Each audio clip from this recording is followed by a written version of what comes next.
Hi అండి, నమస్తే. ఓం నమో వెంకటేశాయ.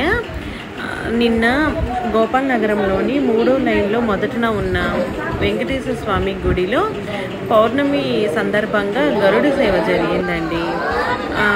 ప్రతి నెల పౌర్ణమికి గరుడ సేవ అనేది జరుగుతుందండి. నిన్న కూడా పౌర్ణమి కదా, గరుడ సేవ జరిగిందండి. ఎంతో అంగరంగ వైభవంగా గరుడ వాహనం మీద స్వామివారు చాలా అందంగా ఊరేగింపబడ్డారండి. మీరు కూడా ఈ వీడియో చూసి తరించండి. ఓం నమో వెంకటేశాయ.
మళ్ళీ పెట్టు.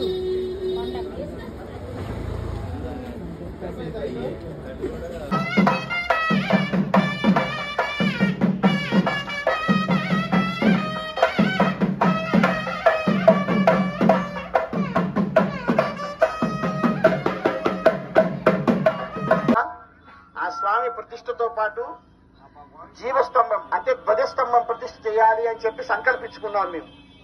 కాబట్టి శ్రోత్రులందరూ కూడా మీ దగ్గర ఉన్నటువంటి వాళ్ళందరికీ కూడా చెప్పండి. ఏం చెప్పాలి అంటే, అనంతపద్మనాభ స్వామి ప్రతిష్ఠ గోపాల్ నగరంలో జరుగుతుంది, వెంకటేశ్వర స్వామి దేవస్థానంలో జరుగుతుంది. వెంకటేశ్వర స్వామికి ధ్వజస్తంభం ఎత్తుతారంట. ఆ ధ్వజస్తంభానికి సంబంధించి అనంతపద్మనాభ స్వామికి సంబంధించి స్వామివారు వసూలు చేయటం ప్రారంభిస్తున్నారు. కాబట్టి మనమందరం కూడా సహకరిద్దాం. పోషకులు, మహాపోషకులు, రాజపోషకులు అని చెప్పేసి 3 భాగాలుగా విభజించి పెడుతున్నాను. స్వామివారి దగ్గరికి వెళ్లి మనం మాట్లాడితే అది చక్కగా జరిగిద్దట అని చెప్పాను. మన వాళ్ళందరూ వచ్చిన తర్వాత కూడా ఇంటికి వచ్చి యథోశక్తిగా అందరూ కూడా సహకరించండి. ఈ పని చేస్తే మనం శాశ్వతంగా చిరస్థాయిగా స్వామివారి యొక్క సన్నిధిలో ఉండిపోతాం. మనం పేరుతో ఏ పని చేసినా కూడా చిరస్థాయిగా ఉండేటువంటిదిగానే చేయాలి. ఒక పని చేశాము అని అంటే గుర్తింపు ఉండాలి. మనం మానవులం. ఏదో సమయంలో ఆగిపోతుంది. బుడక జీవితం లాంటిది. కానీ ఆ జీవితానికి సార్థకత ఎక్కడ? ఉదయాన్నే లేగడం, పళ్ళు తోముకోవడం, శుభ్రంగా తినడం, మళ్ళీ ఆఫీస్కి వెళ్ళడం, మళ్ళీ ఇచ్చేసుకోవడమేనా? కాదు. మనం చేసుకునేటటువంటిది భగవత్ కైంకర్యం. భగవంతుడి యొక్క సేవ చేస్తే అది ఎంత దూరమైనా మనకి శుభం కలుగుతుంది అని చెప్తూ ఉంటాం. కొంతమంది చెప్తూ ఉంటారు, స్వామి మాకు తెలియకుండానే దర్శనం బాగా జరిగింది స్వామి అంటుంటారు, ఎవరో వచ్చి తీసుకెళ్ళినట్టుగా. మరి భగవత్ సేవ ఎలాగా? లేనటువంటి ఆర్తులకి సేవ ఎలాగా? ఒక ప్రసాదం వల్ల ఆర్తులకి ఆకలి తీరుతూ ఉంటుంది. ఈరోజు వినాయకుడు చూడండి, ఎక్కడ పడితే అక్కడ ప్రసాదాలు పెడుతూ ఉన్నాం, అన్నదానాలు చేస్తున్నాం. అంటే ఆర్తి అలా వింటున్నాడు చూడు వినాయకుడు. అలాగే మనం ఎగతాళితనంగా అనుకోకూడదు ప్రసాదాల గురించి, కానీ వారు అందరూ ఆర్తి వింటున్నాడు. వారు విని వీళ్ళందరికీ ప్రసాదం పెడుతున్నారంటే వారి యొక్క ఆర్తి వినడానికి వచ్చాడు వినాయకుడు. అట్లాగే స్వామి వారి యొక్క ప్రతిష్ట అనే ఆరాధనని మనం చేసుకోవడానికి అందరూ కూడా ఒక్కరి వల్ల కాదు. ఇది ప్రతిష్ట అనేది సహకరించాలి. మన మహాలక్ష్మి గుడి ఎంత పెద్దదిగా అవుతుందో, మన రాముడు వారి సాయిబాబు గుడి ఎంత పెద్దదిగా అవుతుందో, అదే విధంగా మన గోపాలనగరంలో ఉన్న వెంకటేశ్వర స్వామి గుడి కూడా బాగా దినదిన అభివృద్ధిమానమై చక్కగా ధ్వజస్తంభంతో సహా రప్పించాలని సంకల్పం రాముడు స్వామిది. రాముడు స్వామి సంకల్పించుకుంటే ఆ సంకల్పం నెరవేరి తీరుతుంది, అందరికీ తెలిసిందే. కాబట్టి ఈ స్వామి సంకల్పం మనం పెట్టుకుంటున్నాము. వెంకటేశ్వర స్వామి సంకల్పంతో పాటు ఆ నరసింహస్వామి ఆరాధన సంకల్ప నిమిత్తము మనందరం కూడా సహకరిద్దాం.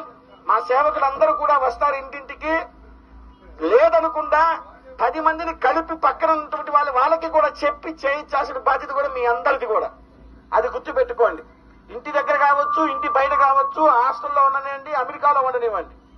అమెరికాలో ఉన్న బంపర్ ఆఫర్ ఏంటంటే వాళ్ళకి మంచిగా కూడా వచ్చినప్పుడు విశేష అభిషేకం చేద్దాం అనంతపద్మనాభ స్వామికి.